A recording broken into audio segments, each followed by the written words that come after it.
যিসকলে অৰুণোদয় আঁচনিৰ 1250 টকা পোৱা নাই তেওঁলোকে এইখন ফৰ্ম ফিল আপ কৰি জমা দিয়ক। হয়, এইখন ফৰ্ম হৈছে NPCI অৰ্থাৎ আধাৰ ডিবিটি বেনিফিট যিসকলৰ ট্ৰান্সফাৰ হোৱা নাই তেওঁলোকৰ বাবে এই ফৰ্মখন আহি পৰিছে।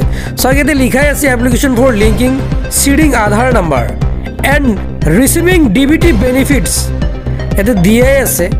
চাওক এই ফৰ্মখন কেনেকৈ ফিল আপ কৰিব। ইয়াতে দ্য ব্ৰাঞ্চ মেনেজাৰ লিখা আছে বেংক আপোনাৰ যি বেংক হয় ইকো বেংক হলে ইকো বেংক, আসাম গ্ৰামীণ বিকাশ বেংক হলে AGVB, তাৰপিছত SBI বেংক হলে SBI লিখিব, তাৰপিছত BO আপোনাৰ ব্ৰাঞ্চৰ নাম লিখিব, কোনটো ব্ৰাঞ্চ হয় আপোনাৰ ব্ৰাঞ্চৰ নাম, তাৰপিছত ডিয়াৰ স্যাৰ ইয়াতে দিয়াই আছে আপোনাৰ এইসমূহ একো কৰিব নালাগে।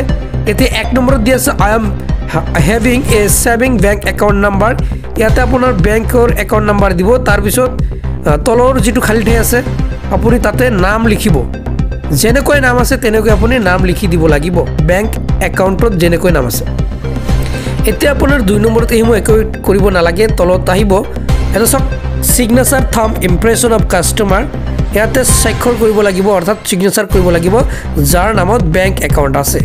যদি সিগনেচাৰ নাজানে তেনে ক্ষেত্ৰত বুঢ়া আঙুলিৰ চাপ দিব লাগিব। তাৰপিছত ইয়াতে আকৌ আপুনি আপোনাৰ যি বেংক একাউণ্ট নাম্বাৰ সেইটো বহুৱাই দিব লাগিব।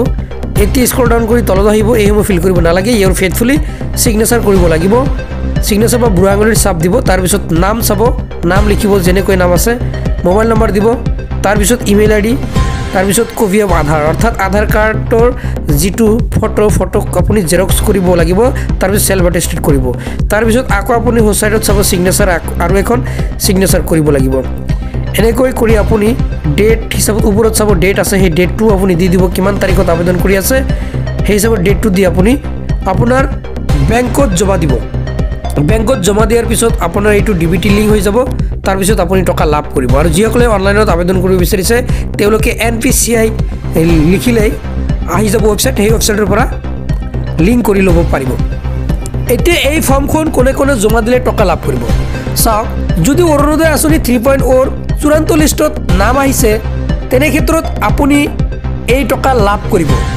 অৰ্থাৎ যদি আপোনাৰ কোনো ধৰণৰ প্ৰব্লেম নাই, অৰ্থাৎ যিসমূহ অসম চৰকাৰে গাইডলাইন বান্ধি দিছিলে সেই নিয়মৰ ভিতৰত যদি আপুনি পৰিছে তেন্তে লাভ কৰিব টকা, অন্যথা কিন্তু আপুনি টকা লাভ নকৰে। আপুনি KYC কৰি ৰাখি দিয়ক যদি আপুনি টকা পাব বিচাৰিছে, আৰু আপুনি বেংক একাউণ্ট চেক কৰি চাব টকা সোমাইছে নে নাই। আপোনালোকে টকা চেক নকৰি আগতীয়াকৈ আপোনালোকে এই KYC নকৰিব। আপোনালোকে ধৈৰ্য সহকাৰে 2 দিন পিছতে হ'লেও আপোনালোকে বেংক একাউণ্ট চেক কৰিব। যদি টকা সোমাই যায় তেনে ক্ষেত্ৰত আপোনালোকে টেনশ্যন কৰিব নালাগে, কোনো ধৰণৰ আপোনালোকৰ আৰু এই ফৰ্মখন ফিল আপ কৰি জমা দিব নালাগে। যিসকলে টকা পোৱা নাই তেওঁলোকে ভাবিছে যে মই টকা পাম, নিশ্চয় KYC কৰক। হয়, নিশ্চয় আপোনালোকৰ বাবে আজি দিবলগীয়া গুৰুত্বপূৰ্ণ এইটোৱে আছিল আপডেট। আজিলৈ মানে ধন্যবাদ।